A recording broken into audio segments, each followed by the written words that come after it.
যখনই বিপদে পড়ে যাবেন আপনি আল্লাহ তাআলার খাস একটি নাম ধরে সাহায্য চাইবেন, বিদ্যুতের গতিতে আপনি সাহায্য পেয়ে যাবেন, আপনার বিপদ মুহূর্তের মাঝে দূর হয়ে যাবে। ব্যবসা বাণিজ্য লস, সার কাছে শুধুমাত্র শত্রু আর শত্রু বিপদে আপনাকে গ্রাস করে রেখেছে, কোনো কাজেই যেন সফলতা নাই, যেটাতে খাদ্যেন সেটাতেই লস, কোনো কিছুতে আপনার সাফল্য নাই, সন্তান কথা শোনে না, স্ত্রী কথা শোনে না, পরিবার পরিজন নষ্ট হয়ে গিয়েছে, কীভাবে আপনি বাঁচবেন?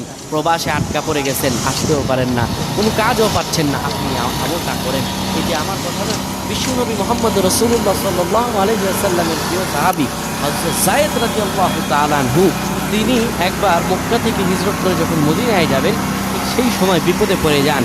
ওনাকে একটি লোক বিপদে আটকে ফেলে এবং ওনাকে হত্যা করার চেষ্টা করে। তখন তিনি আল্লাহ তাআলার এই খাস নামটি ধরে সাহায্য চেয়েছিলেন, আল্লাহ তাআলা তাকে বিপদ থেকে মুক্ত করেছেন। সুবহানাল্লাহ। সেই দোয়াটা কি? তিনি যখন বিপদে পড়ে যান তিনি বলেন, আগিসনি ইয়া রহমান।